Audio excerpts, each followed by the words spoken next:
Yeah, she was a little tight in the bottom, so you might have lost it there. We'll see.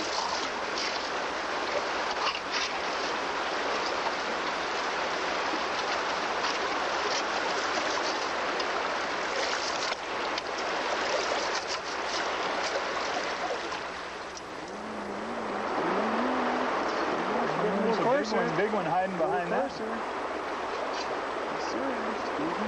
Getting some coarse stuff now. Oh, that's of course the same. Is this what the old prospectors found when they first did? Yeah, this would be good pan for them. Yeah, right. Oh yeah. They would stay here. Oh yeah, they'd say, hey, that's good enough showing for me. And that's 1, 2, 3, 4, 5, 6, 7, 8, 9, 10, 11, 12, 13 colors in that pan. And bigger than the last. And yeah, oh yeah, we're getting. Now, what are some of the things you're going to find in the pan anyway? Well, you'll find in Mission Creek, the creek we're on now, just gold. And sometimes gold with mercury, which looks like silver-colored gold. There'd be mercury right on it because of the fine gold in the creek. In the Similkameen district, you would find platinum. In other districts, you would find a strange metal called electrum, which is half gold and half silver. Doesn't occur in many districts either, nor does platinum for that matter. But in Mission Creek, just gold. You find some other little anomalies around the edges, which are kind of appealing in there. Are they signs that you're on the right track? Yeah, well, you're talking about garnets, which are sometimes called poor man's rubies, and they are kind of precipitated iron, so they're fairly heavy. That's why they stay in the pan, although they are translucent. So if you find garnets in your pan, quite often you'll find gold in the same pan. When do you start taking some care? I mean, how much you got a teaspoon, or how much stuff left in the bottom before you start taking some care? Well, it takes an experienced eye, Mike, and I would say that in this creek, if you get half a dozen colors to the pan, you're getting 5–10 cents a pan, which is pretty good, because you can, if you pan significantly and fairly hard, you can pan 40 or 50 pans an hour if you're right at the source. Mm-hmm. So you could do fairly well. You'd have a few dollars worth at the end of the day. Now, these pans that we've been panning out here seem to have been coming up with some pretty good gold. How far under this rock can we go to continue to improve our chances? Well, of course, you would like to go to bedrock, which is an impervious layer somewhere in the depths of the creek. And you would like to have stepping bedrock that comes into the creek like this, fairly shallowly. It doesn't occur at this spot, so we would probably only got gold down for maybe a foot down on this particular bar. We're not finding any nuggets here, Bill. Because we're not on bedrock, Mike. You have to go to the bedrock. In about 95% of the cases in most of the creeks in British Columbia, unless there's a hard pan, which is a false bedrock, that is a very hard clay layer, sometimes that'll hold the coarse gold or the nuggets too. But usually it's on true bedrock. Are you expecting to find this much gold in this little spot? Frankly, I was a little surprised that we got as much as we did, because we didn't salt any pans except for the 2 nuggets which we indicated at the time. But the rest of that just came out of the gravel as it was. And we were averaging about 12 to 14 colors a pan, and some of them were significant. So I think it was good panning. You mean they were heavy colors? Yeah, fairly heavy colors. And now we've got in front of us here a pan. You want to do the honors here, because I just feel like such a this is called tailing the pan, Mike, and I'll show you the results in a moment here. And this is the result of about 9 pans. And there's a couple dollars worth of gold there, so it's fairly good. Now that's what we managed. All of that there is what we managed to get out of Mission Creek in 9 pans. A creek that's had a lot of action. Oh yeah, it's been mined since over 1 1/4 centuries. What we didn't find was one of those. Yeah, that's about a 3/4 ounce nugget of gold, and the smaller one there is platinum, and we salted the pan with those to show people how they come up in the pan. I can see a guy getting a lot more excited about that than that, but that's pretty exciting all on its own. Definitely, and look at the difference in the color. The Mission Creek gold has a little more copper in it, and that Similkameen gold has a touch more silver in it. Okay. Well, over the past 12 programs, we've talked about treasures an awful lot, but we've left out some. We've left out hundreds. After we come back from a break, will you tell us a couple of treasure stories? Yeah, I'll tell you a dandy, Mike, and surprisingly, it's not only about the Kelowna area, it involves this creek and the canyon in it. A treasure story from right here on Mission Creek when Gold Trails and Ghost Town continues after these words.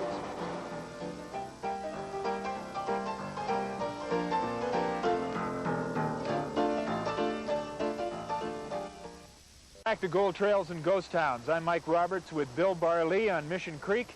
The lost McLean Mine, right near here somewhere. Yes, very close to the city of Kelowna and Mission Creek, somewhere. Now, it may be 10 miles, Mike, it may be 15 miles, it may be 2 miles, we don't know. Who is this man, McLean? McLean was a West Bank Indian, an Okanagan Indian, lived on the west side of Okanagan Lake on the West Bank Reserve, came across the lake into the city of Kelowna, and would leave from the city of Kelowna out the old Barlee stretch, which was on the northeastern part of Kelowna, and head for the Mission Creek Canyon. Now, Barlee stretch would obviously allude to somebody who was using your name. Or... Yeah, it was my great uncle. He was a pretty good guy. Now, the process of getting a boat, would this be his own boat, or would he come across the boat, a ferry boat or something? Sometimes he would just roll across.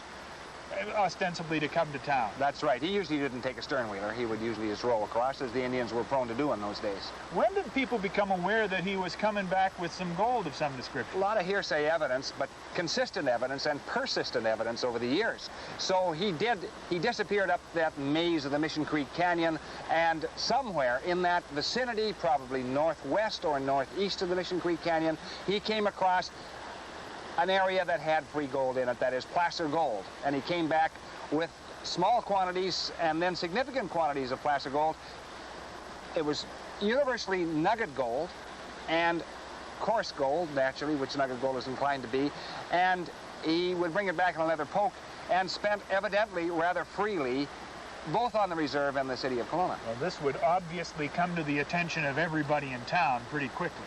Yes, but it wasn't unusual, Mike, for Indians or for other people in the area to come back with gold. There was gold in White Man's Creek, there was gold in Siwash Creek, there was gold in Bear Creek, there was gold in Mission Creek, and to the northern part of the Okanagan there was gold in Monashee Creek and so on. So the fact that this is a lost McLean mine is that he kept it a secret. Nobody else could find it or has found it since. That's right. People tried to follow him, but being an Indian, well-versed with the bush, he was able to give them the slip very, very easily. And of course, with his death, he died in an accident, with his death, the secret of the mine disappeared. He left no maps that we know of. He left no written knowledge. Whether he was literate or not, we're not sure. And certainly he did not tell anyone. So the lost McLean mine went to the grave with McLean. Did he continue to have gold up until the time of his accident? Evidently, yes. So there's still some gold in them there hills somewhere. Yes, could be a high, dry channel that only runs in the spring, you know, so it'd be a spring freshet. It may be 100 feet above the present creek. We don't know. Placer gold is a strange sort of thing. And it would not be immediately evident. That small amount of gold wouldn't leave big tailings of gravel or anything? He could cover that probably very, very easily. He's probably right on bedrock. He would just cover it over again. There are lots of incidences of these kinds of mines, these kinds of somebody's little personal storehouse of gold. That's right. You know, we've discussed it before, Mike, and out of every 100 stories I research concerning lost mines and treasures, about 7 are worth retelling, so that most of them are exaggerated or non-existent. But there are some that do really exist. So this is one of them that I think is worthy of relating again. Yeah, are they worth spending a lot of physical energy going out and beating the bushes for, or is it something you have to stumble on? How much is stumbling on? Usually people stumble across them by accident. Most of the treasures, I think out of the last 12 treasures that have been found in the Northwest, that would be in the northwestern part of the United States and in British Columbia, I think 9 of them were stumbled on by sheer accident. Yeah, we heard about the can up in the Kootenays that was on top of one of the braces in the mine that somebody found there. What did he find there? Well, that's a long, long story, and we will probably relate that at considerable length next year. Because we have a lot of interesting stories coming in the next year. Where are we going to go next year? Well, 3 or 4 places come right to mind. First of all, we'll go into the Caribou, which is the central part of British Columbia, and old names like Barkerville and Stanley and Williams Creek and Lightning Creek and Jacko Clubs and Nelson Creek and Slough and fascinating characters like Caribou Cameron and Billy Barker and John Rose and all these storied prospectors of the 1860s and 1870s come to mind. Who would think we could do a year's worth of shows and not mention any of those people yet? Yeah, well, there's so much material to go over. That's why. So we kind of held that back. We haven't done anything. We've done a little bit in the United States, a couple of shows. Is there much more to say about the United States Northwest? A lot. We'll be going into northeastern Washington again next year and covering old towns like Lead Point and Boundary and some towns that still exist, such as Northport, that are kind of forgotten. They're off the main. Towns that have disappeared under Lake Roosevelt, such as Old Marcus. And a lot of that fascinating mining country, Indian country, some lost treasures, some lost mines in there as well. And also east of the Rockies. East of the Rockies, what did they ever find worth in the ground in Alberta anyway? Well, Alberta, of course, is a fascinating area, and parts of it are absolutely intriguing, different than British Columbia. For instance, readily comes to mind is southeastern Alberta, that Milk River country, writing on Stone Park and the old mounted police fort down there, and that is the real Badlands of Alberta. That's where the rustlers came across on the Montana side and drove cattle and horses across, and the mounted police were trying to stop them at the coulee. And you have hoodoos there, you have Horse Thieves Cave, you have buffalo jumps. Very, very intriguing area. Sounds very much a different genesis than the history in British Columbia. Oh, yeah, different people. You're walking in the buffalo country in that when you get down to that country. And was it gold for those people as well? Did much gold come down the east side of the Rockies? No, very little, very little. They talk about the lost lemon, but that was probably from the Wild Horse. Silver was on the east side of the Rockies? Not much. No? No, and unless you go far, far east on the Canadian Shield. You've seen a skull from that country. Yeah, that came from Horse Thieves Cave, and we'll be detailing the various parts of that particular story when we touch on that Milk River country. Well, it's been a very interesting year of Gold Trails and Ghost Towns, and the response to the program from people has been remarkable. They say, I had an uncle who was an engineer in that country. They've wanted to say, we've a fascination with that country the way you have. Yeah, I'm surprised. People are really quite intrigued with the Old West. Do they actually want to go out, take the pan, and actually find the gold, or is it the story that's important? I think both. You know, I mean, a lot of people who never get out much like to try their hand at panning. They like to get out and walk the old trails or the old stagecoach roads, and I think there's this kind of a special feel for history in the West. Well, names that you've brought to my attention that I've not known before, like Volcanic Brown. I wonder how he got the name. Yeah.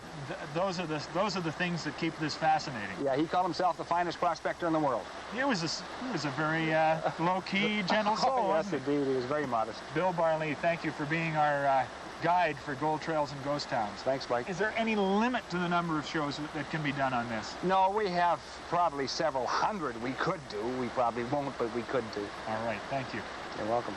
Bill Barlee, our guide for Gold Trails and Ghost Towns, and we'll be coming back again to tell a bunch more stories, and we invite you to join us then when Gold Trails and Ghost Towns return.